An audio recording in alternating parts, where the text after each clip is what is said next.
கிறிஸ்துவுக்குள் என் அன்பு தேவ பிள்ளைகளை, ஆண்டவருடைய பாதத்தில் காத்திருந்து ஜெபித்த பொழுது தேவனாகிய கர்த்தர் ஒரு வசனத்தை என் கண்களுக்கு முன்பாய் கர்த்தர் கொண்டு வந்தார். எரேமியா தீர்க்க தரிசன புத்தகம் 31வது அதிகாரம் 16வது வசனம். நீ அழாதபடிக்கு உன் சத்தத்தை அடக்கி, நீ அழாதபடிக்கு உன் சத்தத்தை அடக்கி, நீ கண்ணீர் விடாதபடிக்கு உன் கண்களை காத்துக்கொள் என்று கர்த்தர் சொல்கிறார். நீ கண்ணீர் விடாதபடிக்கு உன் கண்களை காத்துக்கொள் என்று கர்த்தர் சொல்கிறார். உன் கிரியைக்கு பலன் உண்டென்று கர்த்தர் சொல்கிறார். உன் கிரியைக்கு பலன் உண்டு, உன் கிரியைக்கு பலன் உண்டு என்று கர்த்தர் சொல்கிறார். அவர்கள் சத்ருவின் தேசத்திலிருந்து திரும்பி வருவார்கள். திரும்பி நீங்கள் வருவீர்கள், திரும்ப எல்லாவற்றையும் பெறுவீர்கள் என்று கர்த்தர் சொல்கிறார். என் அன்பு தேவ பிள்ளைகளே, 3 காரியத்தை கர்த்தர் சொல்கிறார். நீ கண்ணீர் சிந்தாமல் உன் கண்களை காத்துக்கொள் என்று கர்த்தர் சொல்கிறார்.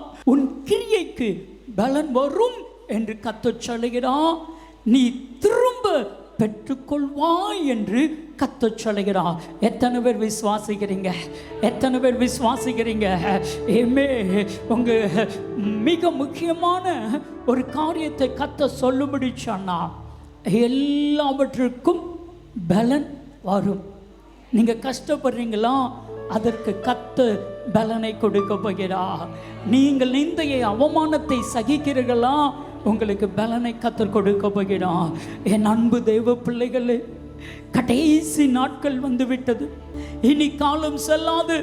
ஒரே ஒரு காரியம், இயேசு கிறிஸ்து இந்த பூமிக்கு வரப்போகிறார். வரும் பொழுது என்ன நடைபெறும்? வெளிப்படுத்தின விசேஷம் 22வது அதிகாரம் 12வது வசனத்தை வாசிக்கும் பொழுது, வெளிப்படுத்தின விசேஷம் 22வது அதிகாரம் 12வது வசனத்தை வாசிக்கும் பொழுது, இதோ சீக்கிரமாய் வருகிறேன், இதோ சீக்கிரமாய் வருகிறேன், அவனவனுடைய கிரியைகளின்படி, அவனுடைய கிரியைகளின்படி அவனவனுக்கு நான் அளிக்கும் பலன் என்னோட கூட வருகிறது. அவனுக்கு நான் அளிக்கும் பலன் என்னோடு கூட வருகிறது. ஆண்டவர் சீக்கிரம் வரப்போகிறார். ஆண்டவருடைய வருகை சீக்கிரமாக இருக்கிறது. ஆண்டவர் வரும் பொழுது அவனவன் கிரியைக்கு தக்க பலன் அவரோடு கூட கற்றுக்கொண்டு வரப்போகிறார். ஏமே, நம்ம படிக்கிற எல்லா பாடுகளுக்கும் ஒரு பலன் உண்டு.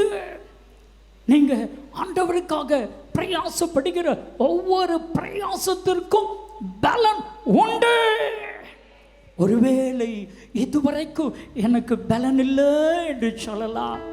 நான் எவ்வளவோ கஷ்டப்பட்டிருக்கிறேனே, எவ்வளவோ வேதனை அனுபவிச்சிருக்கிறேனே, அதற்கு நல்ல பலன் கிடைக்கல நீங்க நினைக்கலாம். நல்ல கவனிங்க, உங்களுக்கு பலன் மனுஷனிடத்திலிருந்து வரணும் நீங்க நினைச்சீங்கன்னா அது பலன் இல்லாமல் போய்விடும்.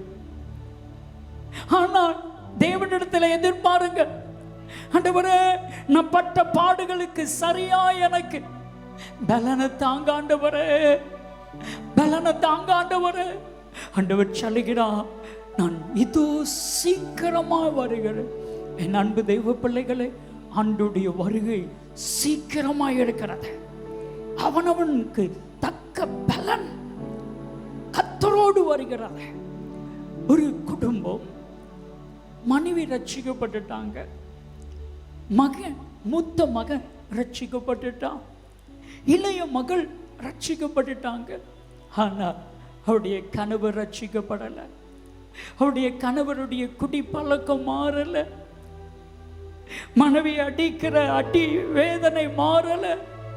பிள்ளைகள் படித்து கொண்டிருக்கும் பொழுது தகாத வார்த்தைகளை சொல்லி தம் பெத்த பிள்ளைகளையே வேதனைப்படுத்துகிற அந்த வேதனை மாறல. மனைவி அடிக்கடி சொல்லுவாங்க, எங்க நீங்க என்ன அடிக்கிறத குறித்து எனக்கு கவலை இல்லை, ஆனா நீங்க பாவத்துக்குள்ள நிலைச்சிருக்கீங்களே, ஆண்டுடைய வருகை வந்துச்சுன்னா நீங்க என்ன ஆவீங்கன்னு நினைக்கும் பொழுதுதான் இருதயம் எல்லாம் பதறுகிறது. மகட்ட கொஞ்சம் அன்பா இருப்பாரு, மகா மேல கொஞ்சம் பாசம். ஒரு நாள் மகள் சொன்னா, அப்பா அப்பா ஆண்டவருடைய வருகை சமீபமா இருக்குது அப்பா, அப்பா ஆண்டவருடைய வருகைக்கு நீங்க ஆயத்தமாகணுமே அப்பா, எல்லா பிரச்சனையிலிருந்து மாறிடுங்கப்பா. ஆனாலும் மகன் சொன்னாலும், மகள் சொன்னாலும், மனைவி சொன்னாலும், மற்ற தெய்வ மனிதர்கள் யார் யார் சொன்னாலும், யாருடைய வார்த்தையும் யாருடைய பேச்சையும் கேட்பதற்கு மனதில்லை. ஒரு நாள் ஒரு தரிசனத்தை அந்த மனிதன் பார்த்தா, திடீரென்று சொல்லி கர்த்தருடைய வருகை, அந்த கர்த்தருடைய வருகையில் மனைவி எடுத்துக் கொள்ளப்படுகிறார்கள், தன்னுடைய மகள் தன்னுடைய மகன் எடுத்துக் கொள்ளப்படுகிறார், இவர் மாத்திரம் தனித்து விடப்படுகிறார். திடீரென்று சொல்லி சாத்தானுடைய கூட்டம் அந்த அறைக்குள் வந்தது, இவரை இழுத்து சென்றது. கதறினால், கூச்சலிட்டா, என்னை விட்டுருங்க, என்னை விட்டுருங்க ஏசுப்பா, என்னை சாத்தான் இழுத்துட்டு போறாங்களே ஏசுப்பா, நரகத்துல போட போகிறாங்களே, என்னை காப்பாத்துங்க காப்பாத்துங்க கதறினா. அப்படியே எரிகிற அக்கினி ஜுவாலைகளை கொண்டு போடுறாங்க, அப்படி சரமெல்லாம் தீயில உருகுது, கதறுகிறா. என்ன மன்னிச்சிருங்க, என் மனைவி சொன்னா கேட்கல, என் மகா சொன்னா கேட்கல, ஆண்டவரே நான் செய்த எல்லா அநியாயம், நான் செய்த எல்லா பாவமும் என் கண்ணுக்கு முன்னாடி வருது, என்ன மன்னிச்சிருங்க மன்னிச்சிருங்க மன்னிச்சிருங்க கதறினா கதறினா. திடீர்னு அவர் முழிச்சாரு, அப்படி சரமெல்லாம் வேத்து விறுவிறுத்து இருக்குது. கிட்ட அப்படி மனைவியை தடவி பார்த்தாங்க, மனைவி கிட்ட படுத்திருக்கிறாங்க. தன் மகனை பார்த்தாங்க, மகன் தரையில படுத்திருக்கிறா. மகளை பார்த்தாங்க, அவ பெஞ்சில் படுத்திருக்கிறா. ஒரு சின்ன அறை தான், ஒரு கட்டில், ஒரு பெஞ்சு, ஒரு பாய், 4 பேரும் ஒரே அறையில தான் இருக்கணும். ஆண்டவர் சொன்னா, நீ செய்த பாவத்திற்கு என்னிடத்திலிருந்து பலன் வரும், நீ மனம் திரும்ப.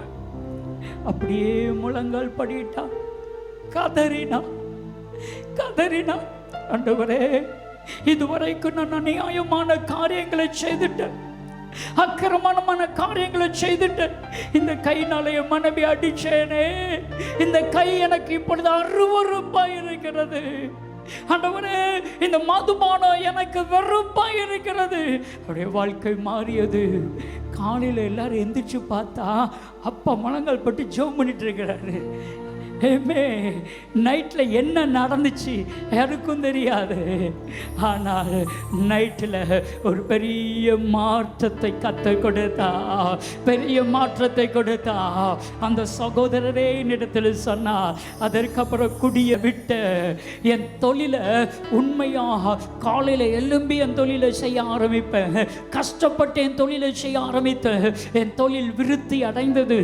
வாடகை வீட்டிலிருந்து ஒரு சொந்த வீட்டிற்கு போன, அந்த சொந்த வீட்டை வித்துட்டு அடுத்தது ஒரு பெரிய வீடை வாங்கினேன். இன்னைக்கு எனக்கு ஒரு பெட்ரூம், என் மகனுக்கு ஒரு பெட்ரூம், என் மகளுக்கு ஒரு பெட்ரூம், ஊழியக்காரங்க வந்தா தங்குறதுக்கு என் வீட்டில் ஒரு அறையை கத்தர் கொடுத்திருக்கிறார். என் அன்பு தெய்வ பிள்ளைகளே, ஆண்டவர் சீக்கிரம் வரப்போகிறார். அவர் வரும் பொழுது நாம் என்ன அநியாயம் செய்தோமோ அந்த அநியாயத்திற்கு தக்க பலனை நாங்கள் காண்போம், என்ன நன்மை செய்திருக்கிறோமோ அதற்கு தக்க பலனை நம்ம காண்போம். இந்த உலகத்தில் பலன் உண்டு, நீங்கள் செய்கிற ஒவ்வொரு கிரியைகளுக்கும் பலன் உண்டு.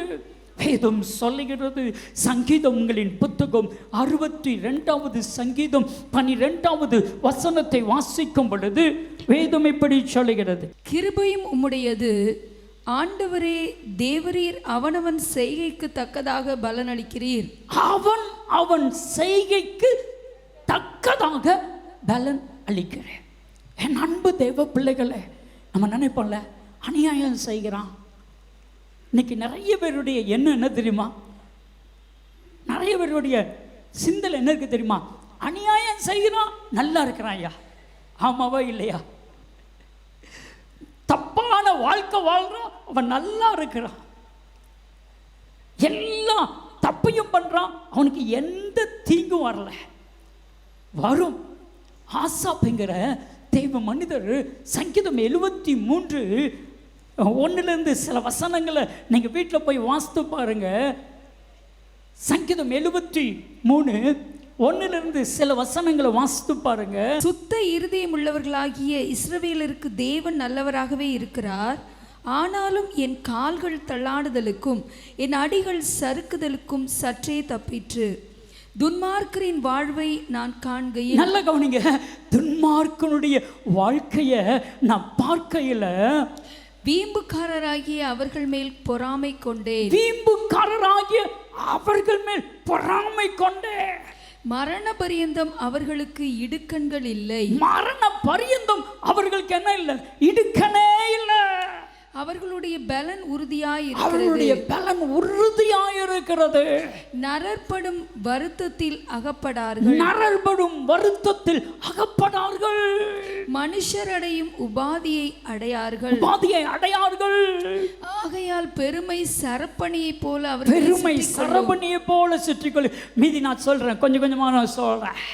ஏமே, அவர்கள் கண்கள் கொழுப்பினால் எடுப்பாய் பார்க்கிறது. அவர்கள் இருதயம் விரும்புவதிலும் அதிகமாய் நடந்தேறுகிறது. உங்களுக்கு ஒண்ணுமே இல்லையா? இருக்கு இருக்கு. 10வது வசனத்தை வாசிங்க. ஆகையால் அவருடைய ஜனங்கள் இந்த வழியாகவே திரும்புகிறார்கள். தண்ணீர்கள் அவர்களுக்கு பரிபூர்ணமாய் சுரந்து வரும். தேவனுக்கு அது எப்படி தோன்றும்? உன்னதமானவருக்கு அதை பற்றி அறிவு உண்டோ என்று சொல்லுகிறார்கள். இதோ இவர்கள் துன்மார்க்கர், இவர்கள் என்றும் சுகஜீவிகளாய் இருந்து ஆஸ்தியை பெருக பண்ணுகிறார்கள். நான் விருதாகவே என் இருதயத்தை சுத்தம் பண்ணி, விருதாவாக ஒன்னத்துக்கு இல்லாம என் இருதயத்தை சுத்தமாக்கி பரிசுத்தமாகி ஆண்டவரை தேடி உபவாசம் பண்ணி குற்றம் இல்லாமலே என் கைகளை கழுவினேன். நாள்தோறும் நான் வாதிக்கப்பட்டும் காலைதோறும் தண்டிக்கப்பட்டும் இருக்கிறேன். இவ்விதமாய் பேசுவேன் என்று நான் சொன்னேன் ஆகில், இதோ உம்முடைய பிள்ளைகளின் சந்ததிக்கு துரோகியாவேன். நான் ஆண்டவருடைய பிள்ளைகளுக்கு துரோகியாவேன். இதை அறியும்படிக்கு யோசித்து பார்த்தேன். நான் தேவனுடைய பரிசுத்த ஸ்தலத்துக்குள் பிரவேசித்து அவர்கள் முடிவை கவனித்து உணரும் அளவும், அவர்களுடைய முடிவை, என் அன்பு தேவ பிள்ளைகளே, அவர்களுடைய முடிவு கொடரும். அவன் கிரியைக்கு தக்க பலனை அனுபவிப்பான். நீங்க நல்லது செய்தீங்கன்னா பலன் நல்லது வரும். கெட்டது செய்தீங்கன்னா பலன் கெட்டது வரும். இன்னைக்கு நம்ம நல்லது செய்கிறோம்ல, பலன் நமக்கு இல்லைன்னு நினைக்கிங்கள? நான் சொல்லட்டுமா? இன்று கத்த அதற்குரிய பலனை உங்கள் ஒவ்வொருவருக்கு கத்த பரலோகத்தை திறந்து கொடுப்பேன் என்று வாக்கு கொடுக்கிறார். வேதாகமத்திலே ஒரு வசனம் இருக்குது. கர்த்தராகிய இயேசு கிறிஸ்து சொன்னா, மத்தேயு 10வது அதிகாரம் 42 வாசிங்க. சீஷன் என்னும் நாமத்தின் நிமித்தம் இந்த சிறியரில் ஒருவனுக்கு ஒரு கலசம் தண்ணீர் மாத்திரம் குடிக்க கொடுக்கிறவனுக்கு பலனை அடையாமற் போகான் என்று மெய்யாகவே உங்களுக்கு சொல்கிறேன். அடையாமல் போவது இல்லை. அவன் ஆண்டவர் கொடுக்கிற பலனை கட்டாயம் அடைவான் என்று மெய்யாகவே உங்களுக்கு சொல்லுகிறேன். என் அன்பு தெய்வ பிள்ளைகளை நல்லா கவனிச்சு பாருங்க. ஒரு ஊழியக்காரன் நிமித்தம், ஒரு தீர்க்கதரிசி நிமித்தம், ஒரு சுவிசேஷ நிமித்தம் ஒரு கிளாஸ் தண்ணியை நீங்கள் கொடுத்தா கூட அதனுடைய பலனை அனுபவியாம நீங்கள் போவது இல்லை. அமெரிக்காவில் நடந்த ஒரு உண்மை சம்பவம். ஒரு ஏழை மாணவன் அவங்க வீட்டில் ரொம்ப வறுமை, அதனால காலையில் சாப்பிட மாட்டான். காலையில் சாப்பாடு இல்லை. ஒரு நாள் அவன் ஸ்கூலுக்கு போகும் பொழுது அவன் மயக்கம் வர ஆரம்பித்தது, கால்கள் தள்ளாட ஆரம்பித்தது. ஒரு வீட்டின் அருகே வரும் பொழுது அவனையும் அறியாமல் அவன் கீழே விழுந்தான். அதை பார்த்த அந்த சகோதரி ஓடோடி போய் அவனை தூக்கினார்கள். பிள்ளை அப்படியே பேச்சு மூச்சு இல்லாமல் இருக்கிறதை பார்த்து தண்ணீரை தெளித்து அவன் வீட்டுக்கு தூக்கிட்டு வந்து அவனுக்கு ஒரு கப்பு பால் கொடுத்தாங்க. அவன் அப்படியே எழும்பினான். 2 பிரெட் ஸ்லைஸ் கொடுத்தாங்க. அவன் சாப்பிட்டா. கேட்டாங்க, நீ எங்கேருந்து வாரப்பா? சொன்னா, ஆண்டி உங்கள் வீட்டுக்கு கிட்டேருந்து தான் வரேன் ஆண்டி. சாப்பிட்டியப்பா? சொன்னா, இல்லை ஆண்டி நான் சாப்பிடல. டெய்லி சாப்பிடுவியா?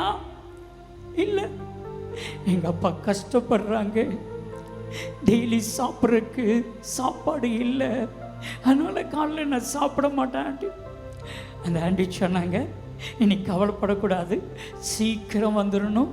நான் உனக்கு ஒரு கப்பு பாலும் 2 பிரெட் ஸ்லைஸும் கொடுப்பேன். அதை சாப்பிட்டுட்டு தான் சமத்தான் நீ ஸ்கூலுக்கு போகணும். அவன் தினமும் அந்த ஆண்டி வீட்டுக்கு வருவான். ஒரு கப்பு பால் 2 பிரெட் ஸ்லைஸு கொடுப்பாங்க. வயிறு நிறைய சாப்பிடுவான். வயிறார சாப்பிட்டுட்டு ஸ்கூலுக்கு படிக்க போனான். அவன் நன்றாய் படிக்கிற ஒரு மாணவன், நன்றாய் படிக்கிற ஒரு பிள்ளை. ஒரு நாள் அவன் ஸ்கூலுக்கு போகிறதுக்கு வரும் பொழுது ஆண்டி வீட்டை பார்த்தா அந்த வீடு பூட்டி இருக்கிறது. அந்த வீடு பூட்டி இருக்கிறது. அவன் ஸ்கூலை முடிக்க போகிற அந்த டைம், ஸ்கூலை முடித்து கல்லூரிக்கு போகணும். ஆண்டி வீடு பூட்டி இருக்கிறது. அங்கே இருக்கிற அந்த இடத்துல சில வீடுகள் சில இடத்துல இருக்கும், நம்மளை மாதிரி நெருக்கமாக இருக்காது. ஒரு வீட்டுக்கும் இன்னொரு வீட்டுக்கும் ரொம்ப தூரம் இருக்கும். மற்றவங்க வீட்டில் போய் கேட்குறான், ஆண்டியை தெரியுமா? ஆண்டி வீடு பூட்டி இருக்குது. மறுநாள் வந்து பார்த்தான் பூட்டி இருந்தது. 1 வாரம் வந்து பார்த்தான் பூட்டி இருந்தது. 1 மாதம் வந்து பார்த்தான் பூட்டி இருந்தது. அவன் மிஸ் பண்ணான். ஆண்டியையும் ஒரு கப்பு பாலும் 2 பிரெட் ஸ்லைஸையும் அவன் மிஸ் பண்ணிட்டான். நாட்கள் கடந்தது. அவன் படித்தான். அவன் டாக்டர் ஆகினான். நல்ல நிலைமையில் வந்தான். ஆண்டவர் அவனை ஆசீர்வதித்து உயர்ந்த டாக்டர் பதவியை கற்றுக் கொடுத்தார். ஒரு நாள் அவனுடைய ஹாஸ்பிட்டலுக்கு ஒரு வயதான அம்மா வந்திருந்தாங்க. மருத்துவ சிகிச்சைக்காக வந்திருந்தாங்க. அந்த அம்மாவை கிட்ட போய் பார்த்தா, கூர்ந்து கவனித்து பார்த்தா, அப்பந்தான் தெரிந்தது, எனக்கு ஒரு கப்பு பாலும் 2 பிரெட் ஸ்லைஸும் கொடுத்த ஆண்டி அவங்க தானே சொல்லி கண்டுபிடிச்சிட்டான். அவன் கண்ணில் கண்ணீர். கேட்டான், இவங்க எதுக்கு வந்திருக்காங்க? இருதய அறுவை சிகிச்சை பண்ணணும், இப்போ பண்ண மாட்டேன்னு சொல்கிறாங்க. ஏன்? பணம் இல்லை, வறுமை, இப்போ பண்ண மாட்டேன்னு சொல்கிறாங்க. டாக்டர், இப்போ இவர் சீஃப் டாக்டர் சொன்னாங்க, அந்த அம்மாவுக்கு இருதய அறுவை சிகிச்சை பண்ணுங்க, முழு பணத்தை நான் கொடுத்துருவேன், ஒரு பணமும் அந்த அம்மாட்ட கேட்கவே கூடாது, அறுவை சிகிச்சை பண்ணுங்க. மற்ற டாக்டர்லாம் வந்தாங்க, அம்மா உங்களுக்கு அறுவை சிகிச்சை பண்ண போகிறோம். ஐயா, என்கிட்ட பணம் இல்லையா? பணத்தை பற்றி பிரச்சனையே இல்லைம்மா, பணத்தை கொடுத்தவங்ககிட்ட யாருமே கேட்க மாட்டாங்க. நீங்கள் தங்கிக்கிறீங்க அறைக்கு ஃபீஸ் கேட்க மாட்டாங்க, நீங்கள் பயன்படுத்துகிற மருத்துவத்திற்கு ஃபீஸ் கேட்க மாட்டாங்க, அறுவை சிகிச்சைக்கு ஃபீஸ் கேட்க மாட்டாங்க. அறுவை சிகிச்சை நல்லபடியாய் நடந்து முடிந்தது. அந்த அம்மாவும் நல்லபடியாய் தேறினாங்க. இப்போ கேட்டாங்க, ஐயா ஏன் ஃபீஸ் கேட்க மாட்டேங்காங்க? எனக்கு மாத்திரம் ஏன் ஃபீஸ் இல்லை? அம்மா, டாக்டர் சீஃப் டாக்டர் ஃபீஸ் கேட்டிருக்கிறாங்கம்மா, ஒரு கப்பு பாலும் 2 பிரெட் ஸ்லைஸும் ஃபீஸாக கேட்டிருக்கிறாங்க. அந்த டாக்டர் கேட்டாங்க, ஒரு கப்பு பால் கிடைக்குமா? 2 பிரெட் ஸ்லைஸ் கிடைக்குமா? அந்த அம்மாவுக்கு ஒன்றும் புரியலை. இருதய அறுவை சிகிச்சைக்கு 1 கப்பு பாலா? இந்த இருதய அறுவை சிகிச்சைக்கு 2 பிரெட் ஸ்லைஸா? உங்கள்கிட்ட சீஃப் டாக்டர் பேசணும்னு வராங்கம்மா. அவர் தான் ஹார்ட் ஆப்ரேஷனே பண்ணவர். அந்த அம்மாகிட்ட வந்தாங்க, உட்கார்ந்தாங்க, கைகளை பிடித்தாங்க. ஆண்டி நல்லா இருக்கீங்களா? நீ யாருப்பா? ஆண்டி, எனக்கு 1 கப்பு பாலும் 2 ரொட்டி துண்டு கிடைக்குமா? அப்பதான் நினைச்சாங்க, ஏய் நீ அந்த சின்ன பையனா? கட்டி பிடித்துட்டு சொன்னா, ஆண்டி நீங்க வீட்டை காலி பண்ணிட்டு போயிட்டீங்க, ஆனால் உங்களை மிஸ் பண்ண தெரியுமா? எனக்கு யாருமே 1 கப் பால் கொடுக்கறதுக்கு இல்லை, 2 பிரெட் ஸ்லைஸ் கொடுக்கறதுக்கு இல்லை. நீங்கள் கொடுத்த அந்த பால்னால, நீங்கள் கொடுத்த அந்த பிரெட் ஸ்லைஸ்னால தான் நான் படித்து இன்னைக்கு டாக்டராக வந்திருக்கிறேன். இனி உங்களுக்கு யாரும் இல்லைன்னு இல்லை, இனி நான் இருக்கிறேன், நீங்கள் எங்கள் வீட்டுக்கு வந்துடணும்னு சொல்லி அவங்க அம்மா இறந்துட்டாங்க. ஒரு தாயை போல் வீட்டுக்கு கூட்டிட்டு வந்து கவனித்தா. ஒரே 1 கப்புக்கு பலன் இருந்துச்சா? 2 பிரெட் ஸ்லைஸுக்கு பலன் இருந்துச்சா? பலன் உண்டு. என் அன்பு தெய்வ பிள்ளைகளே, நம்ம நினைக்கலாம் விருதாவாக ஆண்டவரை நம்ம தேடுறோம். நான் இப்ப கஷ்டப்படுறேனே, இப்ப ஆண்டவரை தேடி தேடி என்ன புண்ணியம், பைபிளை வாசித்து என்ன புண்ணியம், ஆண்டவர் ஆலயத்திற்கு போய் என்ன புண்ணியம். என் அன்பு தெய்வ பிள்ளைகளே, உங்களுக்கு ஒரு பலன் உண்டு. அது மனுஷனிடத்திலிருந்து அல்ல, ஆண்டவரிடத்திலிருந்து அந்த பலன் வரும். நான் சொல்லட்டுமா, இன்றைக்கு கத்தர் அந்த பலனை கத்தர் கொடுக்க போகிறார். எல்லாரும் கைகளை தட்டி கத்தரை மகிமைப்படுத்துவீர்களா? எதற்கெல்லாம் பலன் கத்தர் கொடுக்க போகிறார் தெரியுமா? வெட்கத்திற்கு பதிலாக 2 பலனை கத்தர் உங்களுக்கு கொடுப்பேன் என்று கத்தர் தீர்க்க தரிசனமாய் சொல்லுகிறார். கைகளை தட்டி தேவனை மகிமைப்படுத்துவீர்களா? எங்கெங்க வெட்கப்பட்டீர்களோ, யார் முன்பாக வெட்கப்பட்டீர்களோ, எந்த இடத்துல வெட்கப்பட்டீர்களோ, அதற்கு பதிலாக 2 பலன் வரும். மனுஷனிடத்திலிருந்து அல்ல. மனுஷன் பலனை எதிர்பார்க்காதீங்க. மனுஷனுக்கு ஒரு உதவி செய்யணுமா, அவன்கிட்ட பலனை எதிர்பாராம உதவி செய்திருங்க. சரியா? எப்படி உதவி செய்யணும்னா, பலனை எதிர்பாராம உதவி செய்திருங்க. உங்களுக்கு பலன் கர்த்தரிடத்திலிருந்து வரணும். அதுதான் மகிமையாக இருக்கும். வேதம் சொல்லுகிறது, ஏசாயா தீர்க்க தரிசன புத்தகம் 61வது அதிகாரம் 7வது வசனத்தை நாம் வாசிக்கும் பொழுது, உங்கள் வெட்கத்துக்கு பதிலாக 2 பலன் வரும். 2 பலன் வரும். நான் சொல்லட்டுமா? லட்சைக்கு பதிலாக தங்கள் பாகத்தில் சந்தோஷப்படுவார்கள். அது நிமித்தம் தங்கள் தேசத்தில் இரட்டிப்பான சுதந்திரம் அடைவார்கள்.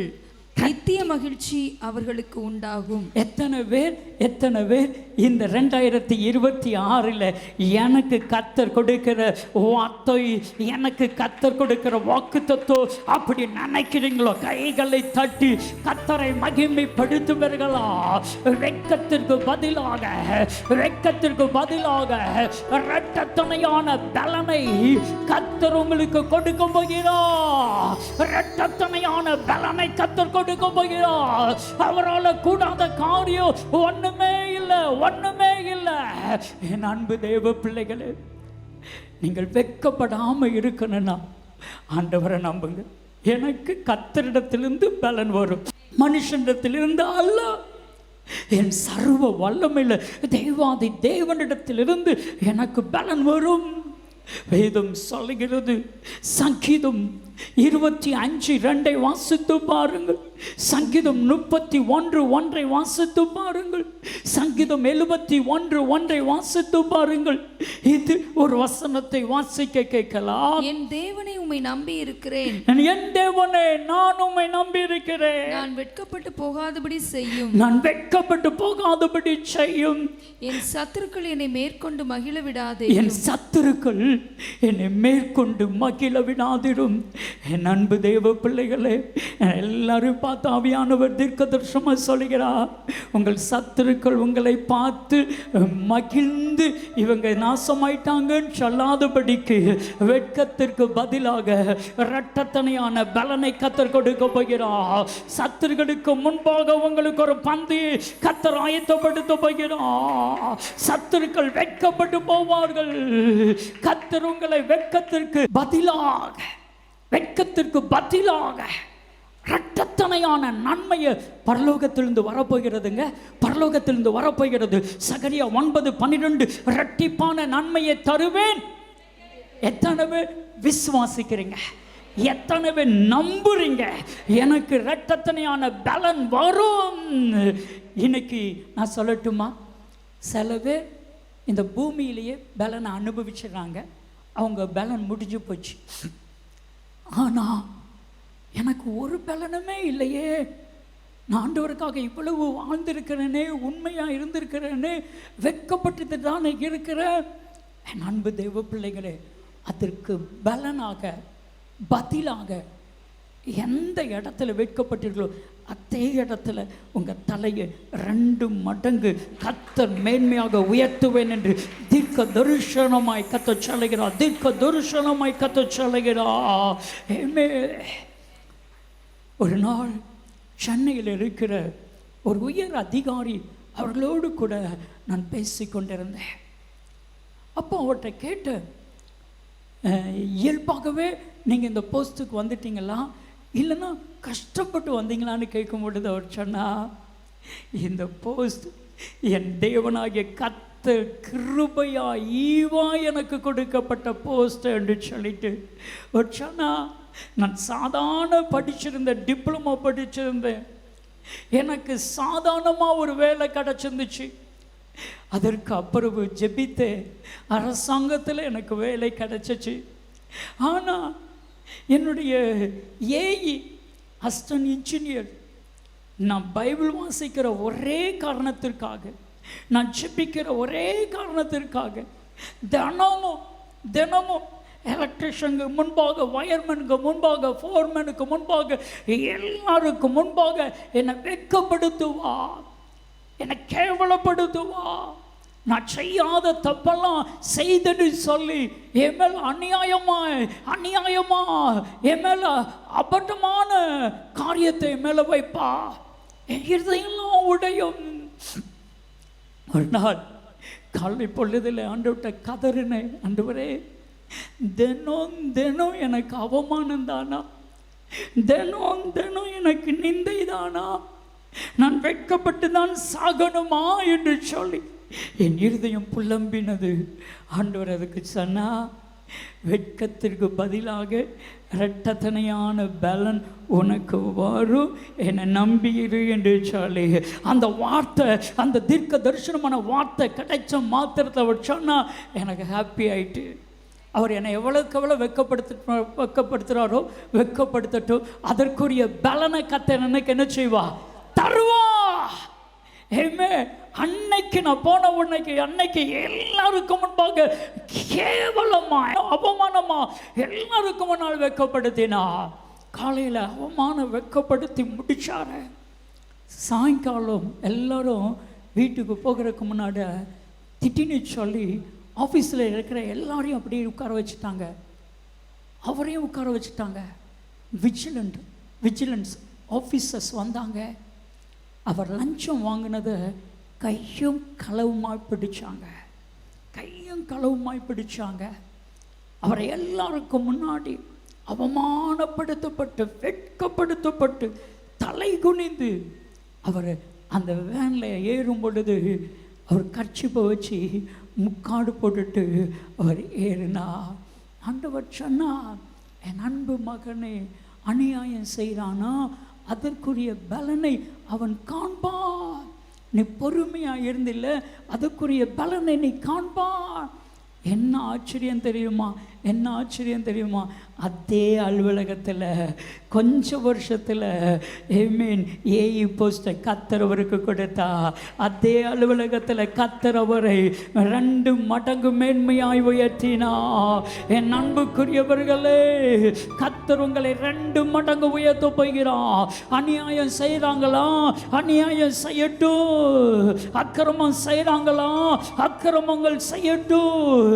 ஆனால் உங்களுடைய வெட்கத்திற்கு பதிலாக கர்த்தர் உங்களை மேன்மைப்படுத்த போகிறார். ஒரே ஒரு காரியத்தை செய்யுங்க, நம்பிக்கையோடு அவரை நோக்கி பாருங்க. உதவிக்காக எந்த மனுஷனை நோக்கி பார்க்காதீங்க. எந்த மனுஷனை நோக்கி பார்த்தாலும் நம்ம வெட்கப்பட்டு போக தான் செய்வோம். சங்கீதம் 34:5 நீங்கள் வாசித்து பாருங்க. சங்கீதங்களின் புத்தகம் 34:5 வசனத்தை வாசித்து பாருங்க. வேதம் சொல்லுகிறது, அவர்கள் அவரை நோக்கி பார்த்து பிரகாசம் அடைந்தார்கள், அவர்கள் முகங்கள் வெட்கப்படவில்லை. அவர்கள் முகங்கள் வெட்கப்படுவது இல்லை, வெட்கப்படவில்லை. எல்லாரும் ஆமென் என்று சொல்லுவீங்களா?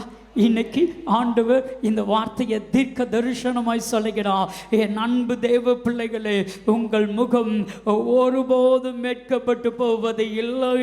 உங்களுக்குரிய பலனை கர்த்தர் கொடுப்பேன் என்று கர்த்தர் சொல்லுகிறார். வெட்கத்திற்கு பதிலாக இரட்டத்தனையான பலனை கர்த்தர் உங்களுக்கு கொடுக்க போகிறார். ஆண்டவருக்காக காத்திருக்கீங்களே, என் பிரச்சனை எப்பொழுது மாறும், என் கண்ணீர் எப்பொழுது மாறும், எனக்கு ஒரு விமோசனம் எப்பொழுது கிடைக்கும். காத்திருக்கிறதுங்கிறது கொடூரமான காரியம். நீதிமொழிகளின் புத்தகம் 13வது அதிகாரம் 12வது வசனத்தை நம்ம வாசிக்கும் பொழுது, நெடுங்காலமாய் காத்திருக்குதல் இருதயத்தை இளைக்க பண்ணும். நெடுங்காலமாய் காத்திருக்கிறது இருதயத்தை இளைக்க பண்ணும். விரும்பினது வரும்போதோ ஜீவ விருட்சம் போல் இருக்கும். விரும்பினது வரும் பொழுது ஜீவ விருட்சம் போல இருக்கும். என் அன்புக்குரியவர்களே, கர்த்தரிடத்திலிருந்து நீங்கள் விரும்புகிற பலனை கர்த்தர் கொடுக்க போகிறார். காத்திருக்கீங்களா? காத்திருக்கீங்களா? நீங்க வெட்கப்படுவது இல்லை. வேதம் சொல்லுகிறது, சங்கீதம் 25:3 சங்கீதத்தை வாசிக்கும் பொழுது வேதம் இப்படியாய் சொல்லுகிறது, உம்மை நோக்கி காத்திருக்கிற ஒருவரும் வெட்கப்பட்டு போகாதபடி செய்யும். ஆமென். அதுதான் கர்த்தரிடத்திலிருந்து வருகிற பலன். கர்த்தருக்காய் காத்திருக்கிற ஒருவரும் வெட்கப்பட்டு போகாதபடி செய்யும். நீங்க மனுஷனுக்காய் காத்திருந்தீங்கன்னா நீங்க வெட்கப்பட்டு அவமானப்படுத்தப்பட்டு இருப்பீங்க. ஆனா கர்த்தருக்காய் காத்திருந்து பாருங்க, நீங்க வெட்கப்பட்டு போவதே இல்லை, வெட்கப்பட்டு போவதே இல்லை. எந்த இடத்துல வெட்கப்பட்டீங்களோ அதே இடத்துல கர்த்தர் உங்களை மேன்மைப்படுத்துவார். ஆவியானவர் என்று சொல்றாரு, நிறைய பேர் காத்திருக்கிறாங்க எனக்காக, நிறைய பேர் பதிலுக்காய் காத்திருக்கிறாங்க, நிறைய பேர் மாற்றத்திற்காக காத்திருக்கிறாங்க, நிறைய பேர் ஆசீர்வாதத்திற்காய் காத்திருக்கிறாங்க. என்னென்ன காரியத்திற்காய் காத்திருக்கிறார்களோ அந்த காத்திருக்கிறதுக்குரிய பலனை கர்த்தர் இன்றைக்கு உங்க ஒவ்வொருவருக்கு கொடுப்பேன் என்று கர்த்தர் சொல்லுகிறார். வானம் திறந்து கர்த்தர் கொடுக்க போகிறார். உபாகமம் 28:12 வானத்தை திறந்து நல்ல பொக்கிஷ சாலையாக திறந்து கர்த்தர் கொடுக்க போகிறார். சத்துருக்களுக்கு முன்பாக கர்த்தர் கொடுக்க போகிறார். வெட்கத்திற்கு பதிலாக கர்த்தர் கொடுக்க போகிறார். கர்த்தருக்கு காத்திருக்கிறீங்களே, மனுஷனுக்கு காத்திருந்தது போதும். இன்னைக்கு ஒரு சின்ன தீர்மானம், இனி எந்த மனுஷனுக்கு நான் காத்திருக்க மாட்டேன், எந்த மனுஷனுக்கும் நான் காத்திருக்க மாட்டேன். சொல்லுங்க, எந்த மனுஷனுக்கும் காத்திருக்க மாட்டேன். நீங்க மனுஷனுக்கு காத்திருந்தா வேஸ்ட்டுங்க. அதனால ஒரு பலனும் வராது. ஏதாவது பலன் வருமா?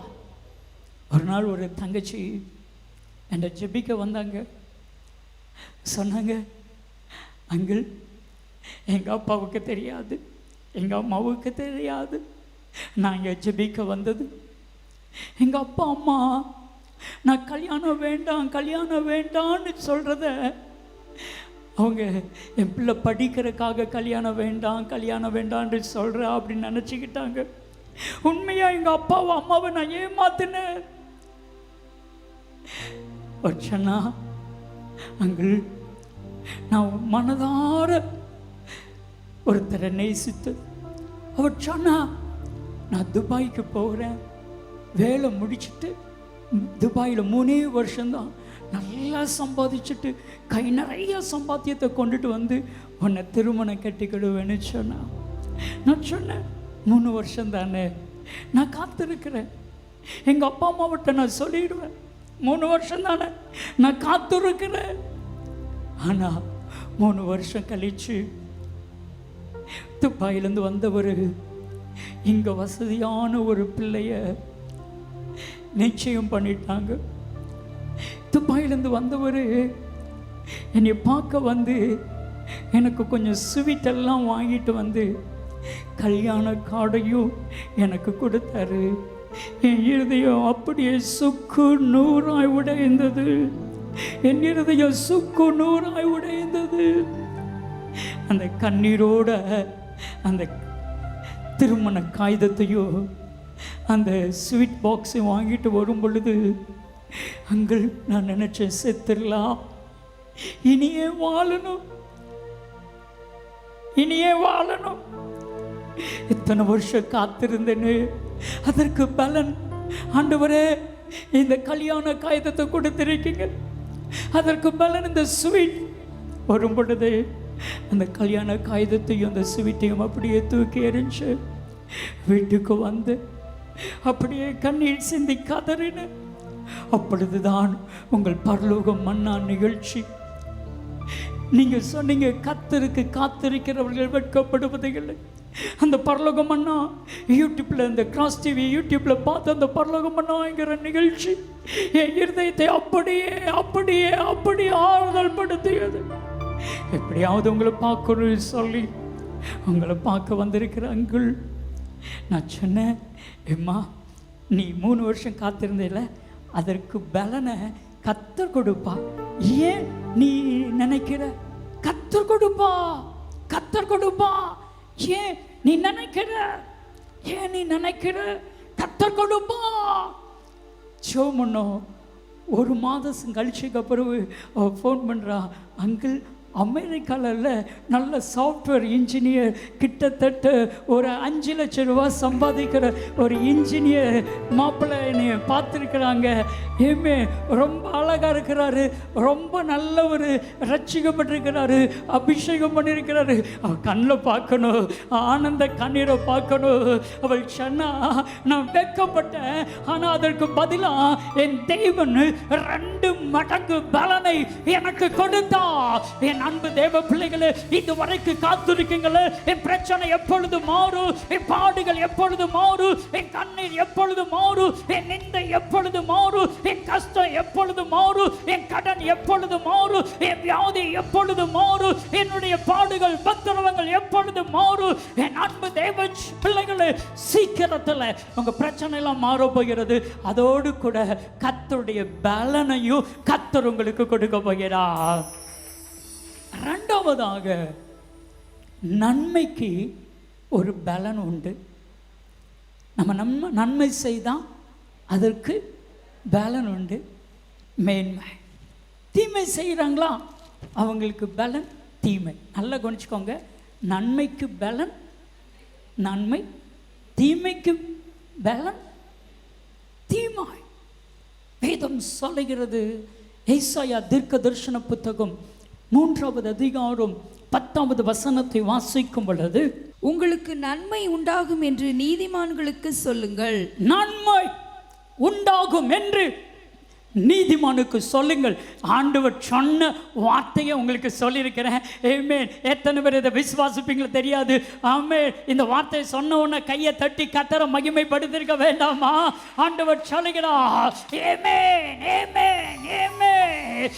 நீதிமானுக்கு நன்மை உண்டு என்று சொல்லுங்கள். மறுபடியும் வாசிங்க. உங்களுக்கு நன்மை உண்டாகும் என்று நீதிமான்களுக்கு சொல்லுங்கள். நன்மை உண்டாகும் என்று நீதிமானுக்கு சொல்லுங்கள்.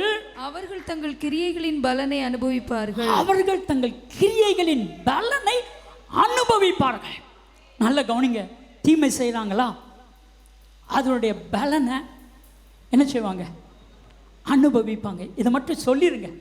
அவங்க முன்னாடி சொல்லாதீங்க, மனசில் சொல்லிடுங்க, எனக்கு தீமை சரியா அதனுடைய பலனை நீ என்ன செய்வா, அனுபவிப்பா. சொல்லுவாங்களே ஒரு தமிழில் ஒரு பழமொழி, உப்பு தின்னவ தண்ணி குடிச்சு தான் ஆகணும். ஆமென். அநியாயத்தை விதைச்சா அநியாயத்தை அறுத்து தான் ஆகணும். அவனவன் கிரியைக்கு தக்க பலனை அவன் அனுபவித்து தான் ஆக வேண்டும். நன்மை வரும் என்று சொல்லுங்க. எது வரும்? நன்மை வரும், நன்மை வரும் என்று சொல்லுங்க. என் அன்பு தேவ பிள்ளைகளே, வேதம் தெளிவாய் சொல்லுகிறது. 1 சாமுவேலின் புத்தகம் 26வது அதிகாரம் 23வது வசனத்தை வாசிக்கும் பொழுது, 1 சாமுவேலின் புத்தகம் 26வது அதிகாரம் 23வது வசனத்தை வாசிக்கும் பொழுது, கர்த்தர் அவனவனுக்கு அவனவன் நீதிக்கும் உண்மைக்கும் தக்கதாக பலன் அளிப்பாராக. நீதிக்கும் உண்மைக்கும் தக்கதாக பலன் அளிப்பாராக.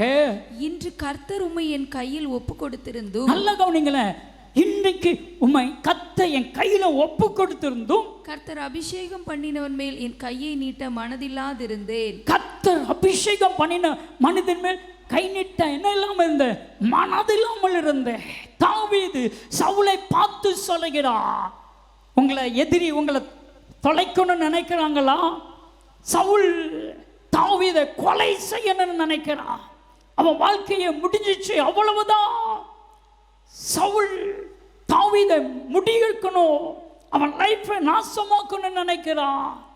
ஆனா ஆண்டவர் சவுலை தாவீது கையில கொடுத்திருந்து கூட சவுலை என்ன செய்யல, தாவீது ஒன்றும் செய்யல. மறுபடி வாசிங்க 26 1 சாமுவேல் 26 23. கர்த்தர் அவனவனுக்கு அவனவன் நீதிக்கும் அவனவன் நீதிக்கும் உண்மைக்கும் தக்கதாக பலன் அளிப்பாராக. உண்மைக்கும் தக்கதாக பலன் அளிப்பாராக. இன்று கர்த்தர் உம்மை என் கையில் ஒப்பு கொடுத்திருந்தும், ஆண்டவர் பலன் கொடுப்பா, நான் கொடுக்க வேண்டாம். எல்லாரும் சொல்லுங்க.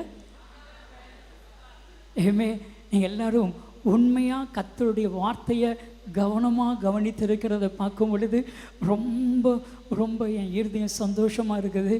ஏன்னா ஒருத்தர் கூட அங்கிட்டு இங்கிட்டு திரும்பலை. அத்தனை பேருடைய இருதயத்தையும் நான் பார்க்கிறேன். இன்னைக்கு இவ்வளவு நாள் நீங்கள் கஷ்டப்பட்டீங்களே, அதற்குரிய தக்க பலனை கர்த்தர் உங்களுக்கு கொடுப்பேன் என்று தீர்க்க தரிசனமாய் கர்த்தர் சொல்லுகிறார். அவனவன் நீதிக்கு தக்கதாக, அவனவன் உண்மைக்கு தக்கதாக அவனவனுக்கு தேவன் பதிலளிப்பார். கர்த்தர் உம்மை என் கையிலே ஒப்பு கொடுத்திருந்தும், கர்த்தர் அபிஷேகம் பண்ணினவர் மேல் என் கையை நீட்ட மனதில்லாதிருந்தேன். அபிஷேகம் பண்ணினவன் மேல் என் கையை நீட்ட மனதில்லாமல் இருந்தேன். இன்னைக்கு நம்ம சில நேரத்துக்கு நமக்கு நிறைய பேர் தப்பு பண்ணுவாங்க, நிறைய பேர் அநியாயம் பண்ணுவாங்க. ஆனால் அவங்களுக்கு ஒரு தப்பு பண்ணுறதுக்கு நமக்கு என்ன இருக்காது, மனசு இருக்காது. அதுதான் நீதிவான், அதுதான் உண்மையுள்ள மனிதன். ஆனால் அதற்குரிய பலனை கர்த்தர் அவர்களுக்கு கொடுப்பார். உங்களுக்கு விரோதமாக தீமை செய்கிறாங்களா, உங்களுக்கு விரோதமாக பலவிதமான பிரச்சனை பண்ணுறாங்களா, அதற்குரிய பலனை ஆண்டவர் அவர்களுக்கு கொடுப்பார். என் அன்பு தெய்வ பிள்ளைகளே, உங்களுக்கு விரோதமாக எழும்புகிற எல்லாருடைய பிரச்சனையும் கத்து பார்த்து கொள்வா. நீங்கள் கஷ்டப்படுறீங்க, ஆவியானவர் இப்போ என்ன தீர்க்க தரிசனமாக சொல்கிறாரு, சில வருஷமாக நான் கஷ்டப்பட்டு சம்பாதிக்கிறேன், என் பணமெல்லாம் நாசமாயிட்டு. ஆண்டவர் சொல்கிறார், என் அன்பு மகனே, அதற்குரிய பலனை நான் உனக்கு கொடுப்பேன். உனக்கு விரோதமாய் தீமை செய்த மனுஷன் அதற்குரிய பலனை அனுபவிப்பான் என்று கர்த்தர் தீர்க்க தரிசனமாய் கர்த்தர் சொல்லுகிறார். கைகளை தட்டி கைகளை தட்டி கைகளை தட்டி என் தேவாதி தேவனை மகிமைப்படுத்துங்க. என் தேவன் சொல்லுகிற ஆவியானவர் எனக்கு சொல்லுகிற தீர்க்க தரிசன வார்த்தையை நான் அப்படியே சொல்லுகிறேன். ஆவியானவர் அப்படியே எனக்கு சொல்றாரு, உங்களுடைய பலனை வேறொருத்த அனுபவிச்சால, உங்களுக்கு தீமை செய்தான அந்த தீமை செய்த மனிதன் அத்தனை தீமைகளையும் கர்த்தர் அவனுக்கு கொடுக்க போகிறார். தீமைக்கு அதற்குரிய பலனை கர்த்தர் கொடுப்பா. நீங்க பிரயாசப்பட்டிருக்கீங்கள, நீங்க கடினமாக உழைச்சிருக்கீங்கள, நீங்க காத்திருந்திருக்கீங்கள, இரவும் பகலும் கண் விழிச்சிருந்திருக்கீங்கள, கர்த்தர் அதற்குரிய பலனை நிச்சயம் உங்களுக்கு கொடுப்பா, நிச்சயம் உங்களுக்கு கொடுப்பா. என் தேவனால் கூடாத காரியம் ஒண்ணுமே இல்லை. இன்னைக்கு எல்லாரும் விசுவாசிக்க போறீங்க, கர்த்தரிடத்திலிருந்து எனக்கு பலன் வரப்போகிறது. நான் எந்த பலனையும் மனுஷன்ட்ட எதிர்பார்க்கல. சொல்லுங்க, எந்த பலனையும் மனுஷனிடத்தில் நான் எதிர்பார்க்கல. எனக்குரிய பலனை கர்த்தரிடத்திலிருந்து கொடுப்பா. ஒரே ஒரு காரியம் செய்யுங்க. தீமை செய்கிறானா அவனுக்கு முடிஞ்சா நன்மை செய்திருங்க, முடிஞ்சா நன்மை செய்திருங்க. கர்த்தர் அவனுக்குரிய பலனை கத்த பார்த்து கொள்வா. நீதிமொழிகளின் புத்தகம் 25வது அதிகாரம் 21, 22 இந்த 2 வசனத்தை வாசிக்கும் பொழுதும் வேதம் சொல்கிறது, உன் சத்துரு பசியாய் இருந்தால், உன் சத்துரு பசியாய் இருந்தால் அவனுக்கு புசிக்க ஆகாரம் கொடு, புசிக்க ஆகாரம் கொடு. அவன் தாகமாய் இருந்தால், அவன் தாகமாய் இருந்தால் குடிக்க தண்ணீர் கொடு, குடிக்க தண்ணீர் கொடு. அதனால் நீ அவன் தலையின் மேல் எரிகிற தழல்களை குவிப்பாய், எரிகிற தழலை அவன் தலையின் மேல் குவிப்பாய். கர்த்தர் உனக்கு பலன் அளிப்பார். யார் பலன் அளிப்பா? எல்லாரும் சத்தமா சொல்லுங்க. பலன் அளிக்கிறது யாரு? கர்த்தர் பலன் அளிக்க போகிறா. ஏமே, சத்துருவுக்கும் கர்த்தர் அதற்கேற்ற தீமைக்கேற்ற பலனையும், நீதிமானுக்கேற்ற பலனையும் கர்த்தர் கொடுப்பா. நன்மை செய்தால் நன்மை, தீமை செய்தால் தீமை. அதே சவுல் தாவீதை பார்த்து சொல்றான், நீ ஆசீர்வதிக்கப்பட்டவன், கர்த்தர் உம்மை ஆசீர்வதிப்பாராக. அவன் மனசை குத்திட்டு நம்ம இவ்வளவு தீமை செய்தோம், இவனை கொலை செய்யணும்னு நினைச்சோம், ஆனால் என் உயிரை காப்பாத்திட்டானே. 1 சாமுவேலின் புத்தகம் 26வது அதிகாரம் 25வது வசனத்தை நீங்க வாசிக்கும் பொழுது, அப்பொழுது சவுல் தாவீதை நோக்கி, குமாரனாகிய தாவீதே, என் குமாரனாகிய தாவீதே, நீ ஆசீர்வதிக்கப்பட்டவன், நீ பெரிய காரியங்களை செய்வாய், மேன்மேலும் பலப்படுவாய். யார் வாழ்த்துதா? எதிரி வாழ்த்துகிறான். ஏமே, உங்களை பார்த்து உங்களுடைய பரம எதிரிகள்லாம் வாழ்த்த போகிறாங்க, நீ ஆசீர்வதிக்கப்பட்டவன். எல்லாரும் ஆமென் சொல்லுங்களேன். கர்த்தர் மென்மேலும் உன்னை பெருக பண்ணுவா, நீ ஆசீர்வாதமாயிருப்பா. காரணம் என்ன? தீமைக்குரிய பலனை கர்த்தர் கொடுப்பா, நன்மைக்கேற்ற பலனை கர்த்தர் கொடுப்பா. நாகர்கோவிலில் நடந்த ஒரு சம்பவம். ஒரு நாள் ஒரு ஆலயம் ஆராதனை முடிந்தது. ஒரு கொடிய மனிதன், அந்த மனுஷனுக்கு பணம் இருக்குது, பதவி இருக்குது, அதிகாரம் இருக்குது, எல்லாம் இருக்குது, செல்வாக்கு இருக்குது. அந்த சர்ச்சில் பணத்தை வச்சு, இன்னைக்கு நிறைய பேர் பணத்தை வச்சு சர்ச்சில் விளையாடலாம் நினச்சிட்டு இருக்கிறாங்க. ரொம்ப கேர்ஃபுல். சர்ச்சில் மட்டும் விளையாடாதீங்க. சர்ச்சுகளை எந்த பொறுப்பும் எடுக்காதீங்க, வேண்டாம், அது சாபம். சர்ச்சில் விளையாடவே செய்யக்கூடாது. அநியாயம் நடக்குதான், ஆண்டவர் கேட்பார், ஆண்டவர் பார்த்து கொள்ளுவார். இப்போ சர்ச்சு முடிஞ்சிச்சு, 3 கேட்டையும் அந்த கொடிய மனுஷன் பூட்டிக்கிட்டான். யாரும் வெளியே போகக்கூடாது. 3 கேட், பெரிய 2 கேட்டு, ஒரு சின்ன கேட்டை, அந்த 3ஐயும் அந்த கொடிய மனிதன் அட்வொகேட்டாக இருந்த, ஒரு வக்கீலாக இருந்த பணக்காரன், அதிகாரம் படைத்த அந்த மனிதன் பூட்டிட்டு முன் மண்டபத்தில் ஒரு குறிப்பிட்ட இடத்துல ஒரு பெரிய ஷாப்பீஸை வச்சு ரவுண்டு பண்ணான்.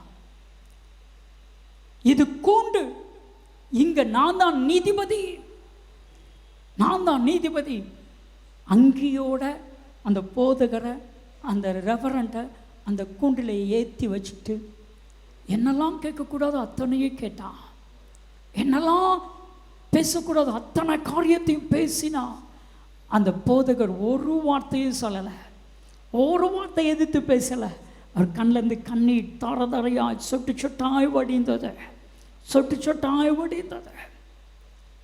இதை கேள்விப்பட்டு வீட்டில் உடம்பு சரியில்லாமல் இருந்த ஒரு வயதான பெரியவர் வேகமாக வந்து, 2 அந்த கதவெல்லாம் அடித்து திறந்துட்டு வேகமாக வந்து ஐயர்வாலை பிடிச்சி அந்த சாபிஸ் போட்டு வச்சுருந்தாங்களே அந்த ரவுண்டு போட்டுச்சுன்னா இடத்த விட்டுட்டு நவுட்டிட்டு, நீ யார்கிட்ட விளையாடுற தெரியுமா?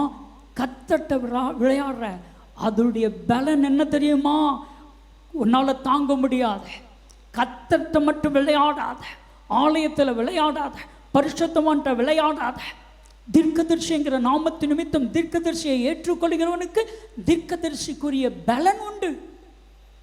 சுவிசேஷங்கிற நாமத்து நிமித்தம் அவனை ஏற்றுக்கொள்கிறவனுக்கு அதற்குரிய பலன் உண்டு என்று வேதம் சொல்லுகிறது. அடுத்து இந்த சம்பவம் முடிஞ்சோன்னு அந்த வசனத்தை நான் சொல்ல ஆசைப்படுகிறேன். சொல்லிட்டு அவனை பார்த்து, நீ செய்கிற தப்புக்கு நீ பலனை அனுபவிப்ப. என்னது அனுபவிப்ப? பலனை அனுபவிப்ப சொல்லி அந்த பெரியவர் சொன்ன பொழுது அந்த அட்வொகேட்டால் ஒன்றும் சொல்ல முடியல. மக்கள்லாம் குனிஞ்சிட்டு அப்படியே போயிட்டாங்க.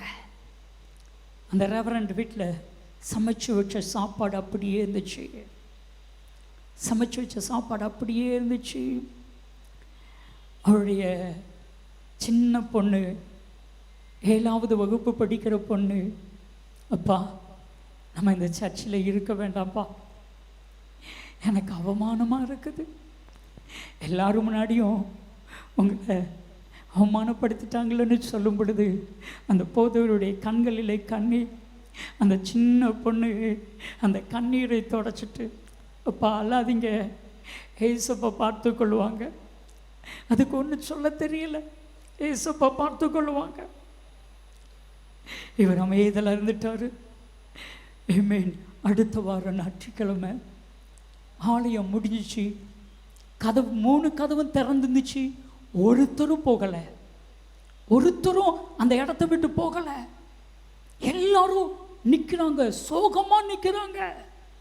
ஏன்னா எந்த மனிதன், கொடிய மனிதன், அந்த பணக்காரன், வசதியானவன், அதிகாரம் படைத்தவன் ஐயர்வாலை அப்படி செய்தானோ அவன் இறந்துட்டான். நல்ல படுத்தவன், அவன் எப்படி இறந்தான் யாருக்குமே தெரியாத. அவனுடைய அடக்கம், அவனுடைய சொந்தக்காரங்க எல்லாரும் அவனை தூக்கிட்டு வந்து அந்த ஆலயத்துக்கு முன்னாடி வைப்பாங்கள்ல, எந்த இடத்துல வச்சாங்க தெரியுமா? எந்த இடத்துல சாபிஸ் வட்டம் போட்டு வச்சானோ அதே இடத்துல அவனை கொண்டு வச்சுட்டாங்க. அவங்களுடைய சடலத்தை வச்சாங்க. அப்பந்தான் திருச்சபையே சொன்னது, வேதத்தில் ஒரு வசனம் இருக்கிறது. மத்தேயு 10வது அதிகாரம் 41வது வசனத்தை வாசிக்கும் பொழுது, மத்தேயு 10:41 வாசிக்கும் பொழுது, தீர்க்கதரிசி என்னும் நாமத்தின் நிமித்தம் தீர்க்கதரிசியை ஏற்றுக்கொள்கிறவன் தீர்க்கதரிசிக்கு ஏற்ற பலனை அடைவான். தீர்க்கதரிசிக்கு ஏற்ற பலனை அடைவான்.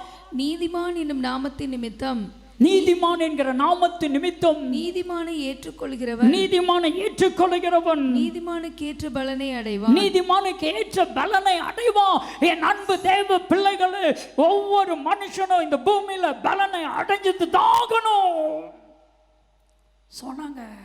போன வாரம் இதே இடத்துல அதே ரவுண்டில் போதகரை நிறுத்தி வச்சான். அதற்குரிய பலனை கர்த்தர் கொடுத்துட்டாரு. அதே இடத்துல அவன் மரணத்துக்குள்ள வந்து நிற்கிறான்.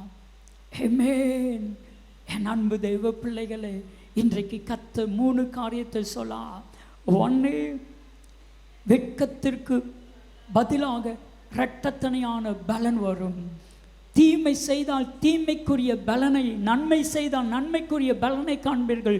கடைசியா ஒரே ஒரு காரியத்தை ஆவியானவர் சொல்லும்படி சொன்னா, உங்களுடைய ஜெபத்திற்கு பலன் உண்டு என்று கர்த்தர் சொன்னார். கைகளை தட்டி நிறைய பேருக்கு இப்போ நான் இவ்வளவு ஜெபம் பண்ணுறேனே, எனக்கு பலன் கிடைக்கலையே, இவ்வளவு ஜெபம் பண்ணுறேனே, எனக்கு பதில் கிடைக்கலையே நீங்கள் நினச்சிட்டு இருக்கீங்க. இல்லை, நீங்கள் ஜெபிக்கிற ஜெபத்திற்கு பலன் உண்டு. ஒரு நாளும் உங்கள் ஜெபம் மட்டும் வீண் போகாது. வேதம் சொல்லுகிறது, மத்தேயு 6வது அதிகாரம் 6வது வசனத்தை வாசித்து பாருங்க. நீயோ ஜெபம் பண்ணும்போது நீயோ ஜெபம் பண்ணும்போது உன் அறை வீட்டுக்குள் பிரவேசித்து உன் அறை வீட்டுக்குள் பிரவேசித்து உன் கதவை பூட்டி உன் கதவை பூட்டி அந்தரங்கத்தில் இருக்கிற உன் பிதாவை நோக்கி ஜெபம் பண்ணு. உன் பிதாவை நோக்கி ஜெபம் பண்ணு. அப்பொழுது அந்தரங்கத்தில் பார்க்கிற உன் பிதா வெளியரங்கமாய் உனக்கு பலன் அளிப்பார். வெளியரங்கமாய் பலன் அளிப்பார். எல்லாரும் ஆமீன் சொல்ல போறீங்க. எல்லாரும் அப்படியே ஏற்றுக்கொள்ள போறீங்க. இதுவரைக்கும் நீங்க ஜெபித்த ஜெபத்திற்கு கர்த்தர் எல்லார் பார்த்து கொண்டிருக்கும்படிக்கு எல்லாருக்கும் முன்பாகவும் கர்த்தர் பலனை கொடுப்பேன் என்று கர்த்தர் வாக்கு கொடுக்கிறார். வாக்கு கொடுக்கிறார். வாக்கு கொடுக்கிறார். ஒரு நாள் ஒரு தாயா ஆனந்த கண்ணீரோடு என்கிட்ட வந்து நின்று சொல்றாங்க, ஐயா என் பிள்ளை படிக்கலை, என் பிள்ளை அழகா இல்லை, என் சொந்தத்தில் இருக்கிற எல்லாரும் சொல்லிட்டாங்க, என்னை பகைக்கிறவங்க எல்லாரும் சொல்லிட்டாங்க, உன் பிள்ளைக்கு கல்யாணமே நடக்காது, நீ உன் பிள்ளைய வச்சுட்டு தான் இருக்க போகிற. அது என் இருதயத்தை வேதனைப்படுத்தியது. ஒரு நாள் நான் கண்ணீர் சிந்தி கதறி ஜெபிச்சுட்டு இருக்கும் பொழுது ஆண்டவரிடத்தில் கேட்டேன், ஆண்டவரே இத்தனை வருஷம் நான் ஜெபிக்கிறேனே அதுக்கு பலன் இல்லையேன்னு கேட்கும் பொழுது கர்த்தர் மத்திய 6:6 சொன்னார், வெளியரங்கமாய் பலனை நான் கொடுப்பேன் என்று கர்த்தர் சொன்னார். அன்னைக்கு சாயங்காலம் ஒரு மாப்பிள்ளை வீட்டுக்காரங்க வந்தாங்க. எங்களுக்கு பிடிச்சு போச்சு. ஏமே ஒரே மாதத்தில் நிச்சயதார்த்தம் பண்ணினோம். 2 மாதத்தில் மகிமையாக எல்லார் கண்ணுக்கு முன்னாடி என்ன தெரியுமா பியூட்டி, நகை வேண்டான்னு சொல்லிட்டாங்க, ரொக்கம் வேண்டான்னு சொல்லிட்டாங்க, நீங்கள் எந்த செலவு செய்ய வேண்டான்னு சொல்லிட்டாங்க. நாங்களே பொண்ணு வீட்டுக்குரிய செலவையை நாங்களே பண்ணுகிறோம், நாங்களே நடத்துகிறோம். எங்களுக்கு ஒரு பைசா செலவு இல்லாமல் ஆச்சரியம் அற்புதமாய் நடந்தது. நான் ஜெபித்த ஜெபத்திற்கு கர்த்தர் வெளியரங்கமாய் பலனை கொடுத்தான். என் அன்பு தேவ பிள்ளைகளே, நீங்கள் ஜெபிக்கிற ஜெபத்திற்கு வெளியரங்கமாய் பலன் உண்டு. வெளியரங்கமாய் பலன் உண்டு. நீங்க ஜெபிக்கிறீங்களா, ஜெபத்தை மட்டும் நிப்பாட்டிடாதீங்க, ஜெபத்தை மட்டும் நிப்பாட்டிடாதீங்க.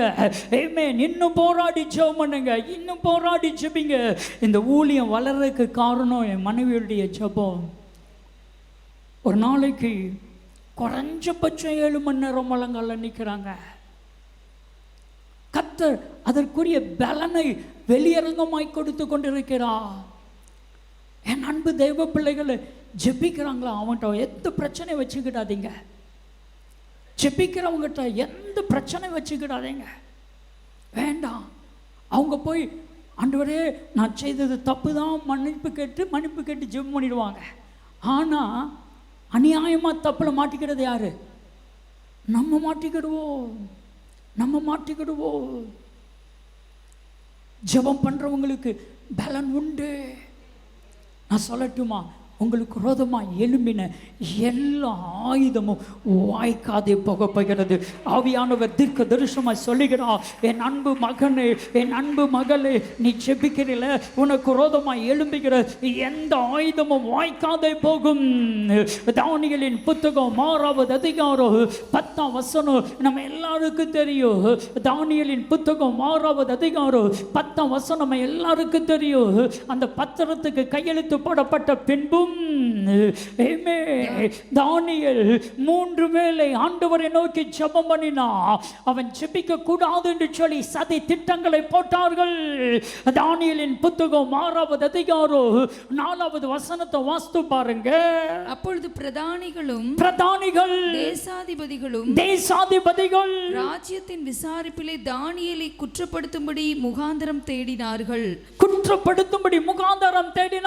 ஆனால் ஒரு முகாந்தரத்தையும் குற்றத்தையும் கண்டுபிடிக்க முடியல. ஏன்னா அவன் உண்மை உள்ளவனாய் இருந்தபடியா. அவன் ஜெபிக்கிறவன். என் அன்பு தேவ பிள்ளைகளை, ஜெபிக்கிற தெய்வ மனுஷிடத்துல குற்றம் கண்டுபிடிக்கணும்னு நீங்க நினைச்சீங்கன்னா நீங்களும் நானும் குற்றவாளி ஆயிடுவோம். எனக்கும் சேர்த்து தான் சொல்றேன். நடந்தது என்ன?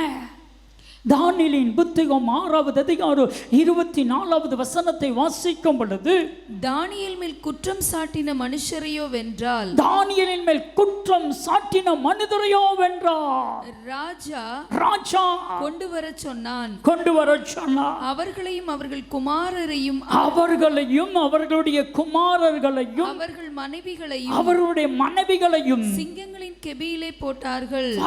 பாருங்க அவங்க செய்த பாவத்திற்கு அவங்களுடைய பிள்ளைகள், அவங்க செய்த பாவத்திற்கு அவங்க மனைவி, அவங்க செய்த பாவத்திற்கு அவங்களுடைய குடும்பத்திற்கு தேவனாகிய கர்த்தர் பலனை கொடுத்தார். தானியேலுக்கு அந்த தேசத்தில் உயர்ந்த மதிப்பை கற்றுக் கொடுத்தான். ஆமென். அதே அதிகாரத்தில் அவனுடைய சத்துருக்களை கத்த சிதறடிக்கிறான். அதே அதிகாரம் 28ஆம் வசனத்தை நீங்கள் வாசித்து பாருங்க. தானியேல் 6:28 வாசித்து பாருங்க. வேதம் சொல்லுகிறது, தரியுவின் ராஜ்யபார காலத்திலும் பெர்ஷியனாகிய கோரேசுடைய ராஜ்யபார காலத்திலும் தானியேலின் காரியம் ஜெயமாயிருந்தது. நான் சொல்லட்டுமா? செபிக்கிற என் அன்புக்குரியவர்களே, உங்கள் காரியம் இந்த ஆண்டு ஜெயமாயிருக்கும் என்று கர்த்தர் சொல்கிறார். இந்த ஆண்டு உங்கள் காரியத்தை கர்த்தர் ஜெயமாய் மாற்றப் போகிறார். கலங்காதீங்க, உங்கள் காரியத்தை கர்த்தர் ஜெயமாய் மாற்றப் போகிறார். நீங்க ஜெபிக்கிற ஜெபத்திற்கு பலன் உண்டு. எலியா என்கிற தெய்வ மனிதன் மறுபடியும் ஜெபம் நான் வேதம் சொல்லுகிறது. யாக்கோபின் புத்தகம் 5வது அதிகாரம் 18ஆம் வசனத்தை வாசிக்கும் பொழுது வேதம் இப்படி சொல்லுகிறது. யாக்கோபின் புத்தகம் 5வது அதிகாரம் 18 ஜெபம் பண்ணினான். மறுபடியும் ஜெபம் பண்ணினான். அப்பொழுது வானம் மழையை பொழிந்தது. பூமி தன் பலனை தந்தது. நீங்க ஜெபம் பண்ணினா இந்த பூமி உங்களுக்கு பலனை கொடுக்கும். வானம் இந்த பலனை கொடுக்கும். நீங்க ஜெபிக்கிற ஜெபத்திற்கு பலன் உண்டு. நிச்சயமா கர்த்தர் உங்களுக்கு பலனை கொடுக்க போகிறார். என் அன்பு தேவ பிள்ளைகளை, நீங்க ஜெபிக்கீங்களா? உங்க கணவர் ரட்சிக்கப்படணும் ஜெபிக்கீங்களா? உங்க மனைவி ரட்சிக்கப்படணும் ஜெபிக்கீங்களா? உங்க பிள்ளைகள் ரட்சிக்கப்படணும் ஜெபிக்கீங்களா? உங்க வேலை ஆசீர்வாதமா இருக்கணும் ஜெபிக்கீங்களா? கர்த்தர் உங்க தொழிலை ஆசீர்வதிக்கணும்னு ஜெபிக்கிறீங்களா? நிச்சயமா பலனை கர்த்தர் கொடுப்பார். மாற்றமே இல்லை. ஏமே அது மாத்திரமல்ல, மறுபடியும் இந்த வார்த்தையை கர்த்தர் எனக்கு வெளியே சொல்லுன்னு சொல்றாரு. அந்தரங்கத்தில் ஜெபிக்கிற உங்களுடைய ஜெபத்திற்கு வெளியரங்கமான பலனை இந்த ஆண்டிலே நீங்கள் காண்பீர்கள். மாற்றமே இல்லை.